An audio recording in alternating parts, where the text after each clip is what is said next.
Olá, pessoal. A aula de hoje será sobre ácidos carboxílicos e os seus derivados, tá? Então, para a introdução dessa aula, eu mostro essa macromolécula, uma molécula que a gente estuda muito em bioquímica, que é o triacilglicerol, ou um triglicerídeo.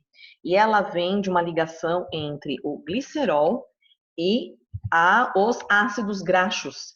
E a reação que acontece aqui é uma reação muito conhecida, chamada reação de esterificação, tá? Então, aqui que dá origem então, ao triacilglicerol. Essa reação de esterificação nós iremos ver, inclusive, aqui durante a aula, que é uma reação que acontece justamente entre um ácido carboxílico e um álcool. As referências bibliográficas para essa aula foram utilizados, então, os livros do Solomons. Vamos começar, então, né? O grupo carboxila é um grupo característico de uma família de compostos, chamada de compostos acilas, ou derivados de ácidos carboxílicos. Então, a gente tem aqui, nessa tabela, né, os derivados dos ácidos carboxílicos. Por exemplo, né, nós temos essa estrutura, que é conhecida como cloreto de acila, essa outra estrutura aqui, que é o anidrido de ácido, essa, que é o éster, essa última aqui, nitrila, e deste lado nós temos as amidas, tá? Amida primária, secundária e terciária. Então, durante a aula, nós vamos estudar as reações destes compostos aqui, tá? Bom, primeiro, vamos ver, né? Como é que a gente pode fazer para preparar ácidos carboxílicos? A preparação de ácidos carboxílicos pode acontecer pela oxidação de alcenos. Por exemplo, então eu tenho aqui um alceno, uma ligação dupla, tá? Lembrando que isso aqui está representando que, por você ter uma ligação dupla, né, você pode ter uma configuração aqui dos ligantes, uma configuração cis ou trans, então pode ser qualquer uma das duas configurações, mas se você então tem essa dupla ligação, um modo então de você chegar num ácido carboxílico seria você fazer então uma reação com estes reagentes aqui, né? Primeiramente, então você faz aqui, usa o permanganato de potássio em meio básico, e aquece isso, e numa segunda etapa você tem que trabalhar já no meio ácido, e aí você consegue chegar aqui no ácido carboxílico, tá? Uma outra forma também de chegar no ácido seria partindo de novo aqui do alceno, só que agora você vai fazer uma reação com ozônio. Ozônio na primeira etapa, e depois aqui um peróxido de hidrogênio numa segunda etapa, você também chega aqui no ácido carboxílico, certo? Outra forma de conseguir os ácidos carboxílicos é pela oxidação de aldeídos e álcoois primários. Vamos ver aqui como é que tem que fazer isso, então. Então, aqui eu tenho um aldeído. O aldeído, eu consigo chegar aqui no ácido seguindo essa sequência, então, de reagentes, né? Então, primeiramente, ou você pode usar aqui um óxido de prata, ou esse reagente aqui, né, que seria um diamim prata, e numa segunda etapa, uma etapa mais ácida aqui, você acidifica do meio, você consegue então sair de um aldeído e chegar num ácido carboxílico. Álcool. O álcool tem que ser, obviamente, um álcool primário, né, para você também fazer essa reação aqui de oxidação e chegar no ácido carboxílico. Os reagentes aqui para esse caso seriam, então, permanganato de potássio, conforme a gente já tinha visto aqui em cima, certo? No meio básico, numa primeira etapa, e depois acidificando o meio, você consegue chegar no ácido carboxílico, certo?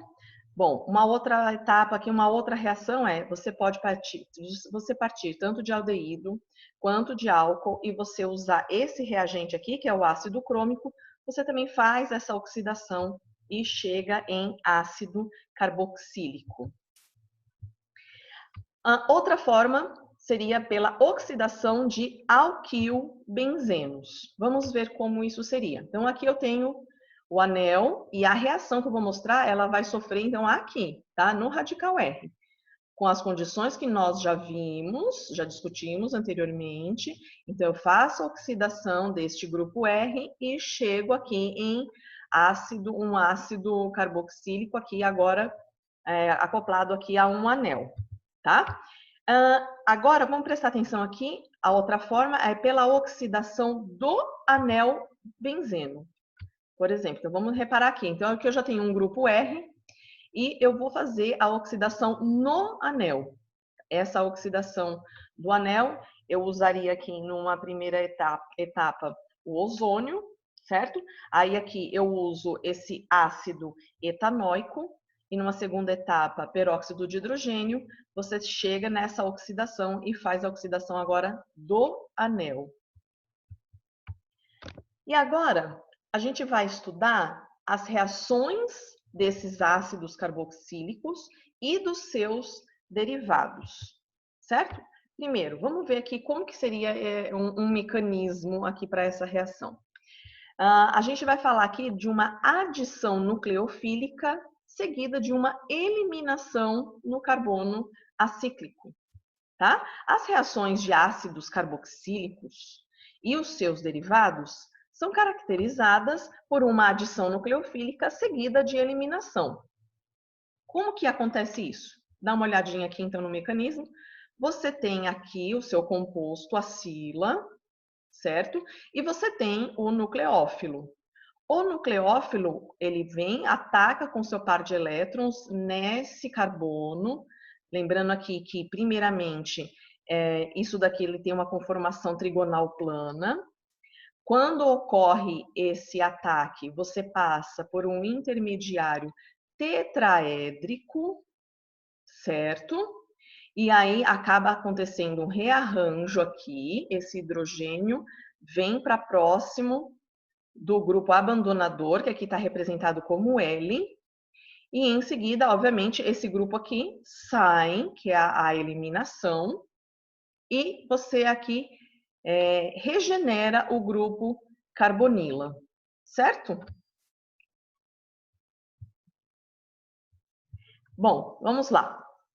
Para acontecer, né, essa reação aqui de adição seguida de eliminação, o composto deve ter um bom grupo abandonador, ou um grupo que possa se converter em um bom grupo abandonador.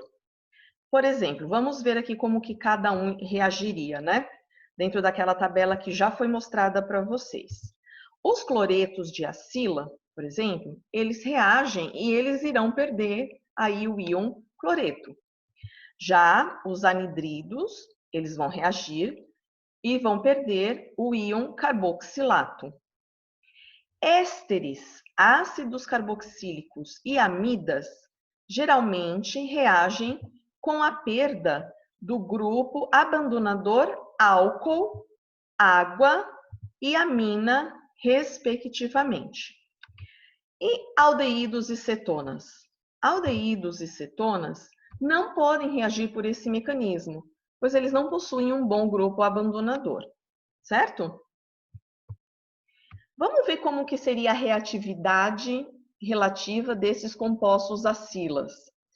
Ela é dada por essa seguinte sequência aqui, tá? Então, nós temos aqui, o primeiro da fila é o cloreto de acila, certo? Então, ele aqui é o mais reativo de todos. Em sequência, vem o anidrido de ácido, seguido do éster, e o menos reativo de todos aqui seria a amida. Essa sequência que eu estou mostrando aqui, ela vai se repetir nos próximos slides, para vocês poderem acompanhar a aula, né? Entender, então, o porquê que eu estou mostrando certas reações daqui para frente. Tudo tem a ver aqui com essa reatividade destes compostos. Em geral, a reatividade desses compostos pode ser relacionada com a habilidade do grupo abandonador ir embora. E essa habilidade é inversamente relacionada com a basicidade. Por exemplo, o cloreto aqui é a base mais fraca de todos. Então, é o contrário aqui, né? Como é inversamente relacionado, ele vai ser o melhor grupo de saída. Já as aminas, que estão aqui, elas são bases fortes. E então, eles vão configurar um grupo abandonador ruim. Como uma regra geral, os menos reativos compostos acilas podem ser sintetizados a partir dos mais reativos. Ou seja, o que é isso? Eu posso, esse aqui é o menos reativo de todos, certo? A amida. Então, eu posso conseguir a amida de qualquer um desses daqui. Então, eu posso usar cloreto de acila para conseguir amida, anidrido para conseguir amida, éster para conseguir amida. Agora, aqui, né, a síntese dos derivados acilas mais reativos a partir dos menos reativos, aí já é mais difícil. E requerem reagentes especiais, se for possível, tá? Bom, então agora a gente vai ver uma sequência de reações aqui, de síntese de derivados de ácidos. A aula aqui eu quero que vocês acompanhem então pelas letras, que eu vou apresentar, né? A letra A, os cloretos de acila, B, anidridos de ácidos carboxílicos, a C, ésteres e D, amidas. E ainda por cima eu vou fazer uma subdivisão dentro ainda de cada tópico, onde o ponto 1 de cada um desses tópicos vai ser a síntese desse composto derivado. Então, por exemplo, A.1, eu vou mostrar a síntese do cloreto de acila.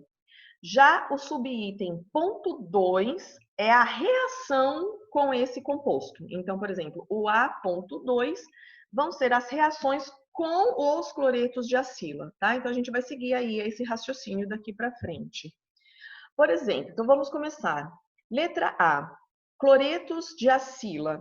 A.1, a síntese de cloretos de acila.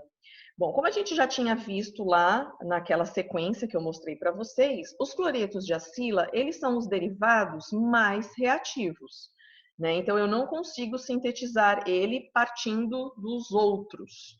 O que eu tenho que fazer? Eu tenho que utilizar reagentes especiais para preparar. Como é que eu posso fazer então? Eu vou utilizar os cloretos derivados de ácidos inorgânicos. Por exemplo, eu posso usar o PCl5, né, que é um cloreto de ácido do ácido fosfórico. Eu posso usar o PCl3, que é um cloreto de ácido do ácido fosforoso, e o SOCl2, que é um cloreto de ácido do ácido sulfuroso. Então, aqui nós temos as reações. O que eu vou ter que fazer, então, para eu chegar no meu cloreto de acila? Eu vou precisar partir, então, do ácido carboxílico, né? Está mostrando aqui 3 exemplos, e os 3 tipos de reagentes que foram mencionados para você conseguir chegar aqui nesses compostos, nos cloretos de acila, né? Daí, obviamente, dependendo de cada reagente que você utilizar, você vai ter subprodutos também diferentes. Agora, o A.2, eu vou mostrar as reações que os cloretos de acila podem sofrer, né?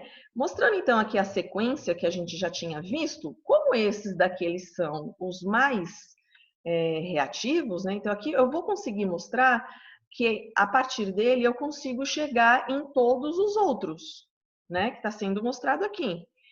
Bom, então, o que está mostrando aqui é que para você, por exemplo, conseguir chegar tanto num anidrido, como num éster, como em uma amida, você pode fazer então o quê? Você vai fazer a síntese do cloreto de acila, que eu já mostrei como é que é feito no item A.1, que partiu de um ácido carboxílico, tá? Então a rota é essa.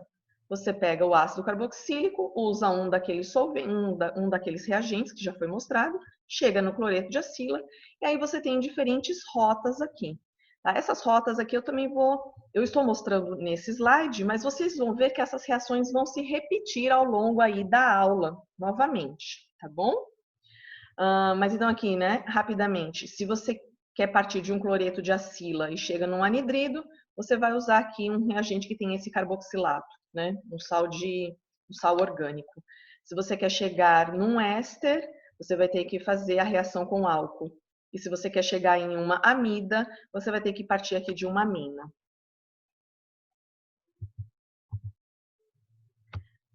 Agora vamos então para a letra B, anidridos de ácidos carboxílicos. B.1, eu vou mostrar como que é a síntese desses anidridos de ácidos carboxílicos. Os ácidos carboxílicos, eles reagem, né? Então tá aqui, né, o ácido carboxílico, eles reagem com o cloreto de acila na presença de piridina, que é este composto aqui, produzindo então os famosos anidridos de ácidos carboxílicos, que tem essa estrutura. A piridina, qual é o papel dela? Ela desprotona o ácido carboxílico e realça a sua nucleofilicidade.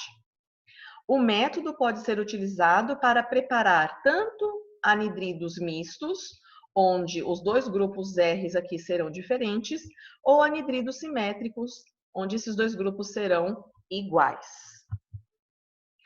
Os sais de sódio dos ácidos carboxílicos, que é isso daqui, essa estrutura aqui, também reagem com os cloretos de acila e formando os anidridos, tá? Então seria uma segunda rota aí de formação desses anidridos. Anidridos cíclicos também são possíveis de serem feitos. O que a gente faz aqui? A gente simplesmente aquece o ácido dicarboxílico. Tá? Aqui você está vendo aqui que eu tenho uma molécula que tenha, né, ou tem 2 ácidos carboxílicos aqui. Mas detalhe, só funciona para um anel de 5 ou 6 membros. Porque se você tiver um anel, se você tiver poucos átomos de carbono, você não vai conseguir fechar esse anel por um motivo que a gente conhece como impedimento estérico, né? Não é possível fechar esse anel. Agora vamos lá para B.2, que são as reações dos anidridos de ácidos carboxílicos. Bom, então vamos lembrar aqui novamente, certo? Agora eu estou descartando o cloreto de acila, porque agora eu estou estudando a partir daqui do anidrido. Então, usar um anidrido para chegar em cloreto de acila, a gente vê que não é possível, né, por causa da reatividade. Mas é possível eu partir do anidrido e gerar um éster e uma amida, que são as duas reações que estão sendo mostradas aqui. Então, por exemplo, vamos lá. Anidrido, para eu chegar num éster, eu vou fazer uma reação com um álcool, tá? Aí eu consigo chegar no éster. E partindo do anidrido para eu chegar em uma amida, eu vou ter que usar aqui uma amina, tá? Em excesso. Aí eu consigo chegar nessa minha amida. Letra C, agora vamos estudar um pouquinho os ésteres. C.1, a síntese de ésteres. E aqui, como tem várias formas, eu vou subdividir ainda mais esse item, tá? Então vamos lá, C.1.1 é a reação de esterificação, que foi aquela que eu falei no início da aula, dos triacilgliceróis. O que acontece então nessa reação? Os ácidos carboxílicos, que estão aqui sendo mostrados na reação geral, eles reagem com álcoois para formar os ésteres, que é a reação de esterificação. Eu tenho aqui 2 exemplos específicos. O primeiro aqui é usando o ácido acético com etanol, e a gente chega em acetato de etila. E um outro exemplo, ácido benzoico, reage com o metanol, e aqui gerando o benzoato de metila, tá? Sendo que aqui a água é um subproduto também dessa reação. C.1.2, ésteres a partir de cloreto de acila, né? Olha aqui a nossa tabelinha novamente. O éster está aqui, cloreto de acila está aqui, então eu consigo chegar para cá, né? Eu estou andando aqui para a direita, né? Eu consigo partir de cloreto e chegar em éster. E, aliás, essa reação aqui, né, é a reação de cloreto de acila com álcool, é uma das melhores maneiras para preparar um éster. A reação ocorre rápida e ela não precisa de um catalisador ácido. E a piridina é frequentemente adicionada à mistura para reagir com o HCl que se forma. Então, aqui está a reação geral. Eu estou partindo do cloreto de acila, eu uso um álcool, isso aqui vai ter a produção de HCl, e aí no final eu chego aqui no meu éster. o exemplo específico aqui, mostrando a reação do cloreto de benzila com o etanol, a piridina, e você chega num produto aqui de benzoato de etila e a piridina para retirar aí o HCl que se forma, tá? C.1.3, ésteres a partir de anidridos de ácidos carboxílicos. Então, aqui, de novo, olha aqui em cima, anidrido de ácido eu posso usar para chegar em éster. Qual vai ser a reação? Eu vou partir do meu anidrido, também vou reagir com álcool e eu chego no meu éster. Essa reação também acontece na ausência de um catalisador ácido. Exemplo específico, eu tenho um anidrido acético, estou reagindo ele com álcool benzílico e eu chego no meu composto aqui de acetato de benzila e um segundo composto aqui que é um ácido carboxílico. E C.2, agora as reações de ésteres. Uma reação que é muito conhecida também é essa C.2.1, que é a hidrólise de ésteres promovida por base, que é uma reação conhecida por saponificação. Perdão. Então, aqui, né? Você tem o seu éster, você reage ele com uma base forte, e aí você chega aqui nesse composto que é conhecido, né, como um carboxilato de sódio. E você tem aqui como um subproduto o álcool, tá? Bom, uma observação aqui, né? O íon carboxilato é muito pouco reativo frente à substituição nucleofílica, porque ele é carregado negativamente. Por esse motivo, essa hidrólise do éster, promovida por essa base, é uma reação essencialmente irreversível. Por último aqui, as amidas, né? D.1, a síntese de amidas. Também tem algumas reações, então vamos lá. D.1.1, amidas a partir de onde? De cloreto de acila. Então, vamos lá, como é que vai acontecer isso? Você tem aqui o cloreto de acila, tá? Você pode usar tanto aminas primárias, aminas secundárias e a amônia para você reagir.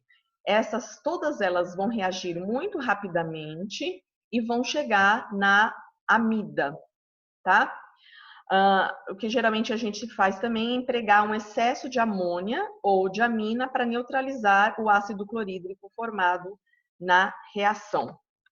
Bom, essa reação aqui, né, a reação de uma amina com o cloreto de acila, é um dos métodos mais amplamente utilizados para a síntese de amidas em laboratório, né? Visto que o próprio cloreto de acila, ele é facilmente preparado, como a gente já mostrou lá nos primeiros slides, certo? A reação entre o cloreto e a amina, ou a amônia, né, geralmente ocorre a temperatura ambiente, ou até abaixo, e produz a amida com alto rendimento, tá? Amida. D.1.2, amidas a partir de anidridos de ácidos carboxílicos. Então, vamos agora a partir daqui, tá? E chegar em amida. Os anidridos, que estão aqui, reagem com amônia e com aminas primárias ou secundárias e chegam também em amidas, através de reações que são análogas àquelas que nós vimos, né, com os cloretos de acila, certo? D.1.3, amidas a partir de ésteres. Tá? Então, daqui eu posso chegar aqui. Os ésteres sofrem aquela reação de adição nucleofílica seguida de eliminação, certo? E quando esses compostos são tratados com amônia, e essa reação é chamada de amonólise, ou também com aminas primárias e secundárias.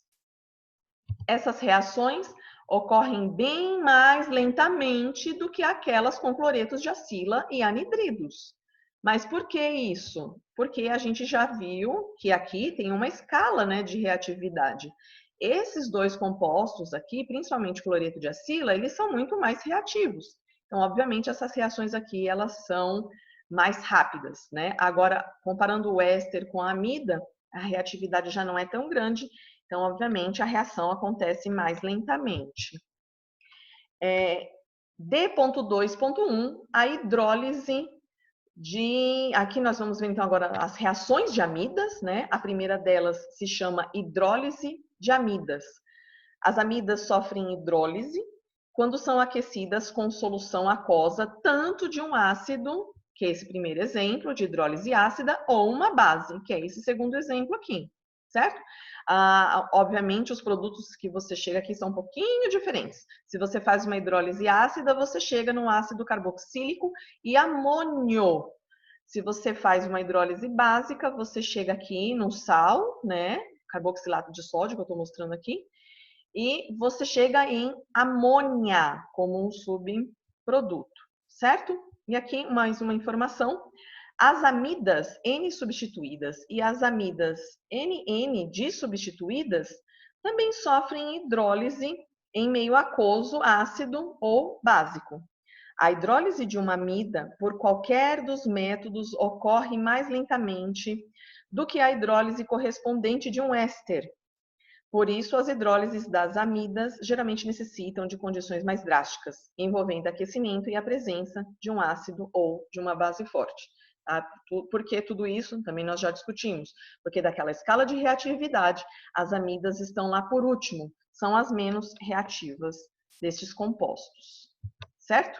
Então, é isso, pessoal.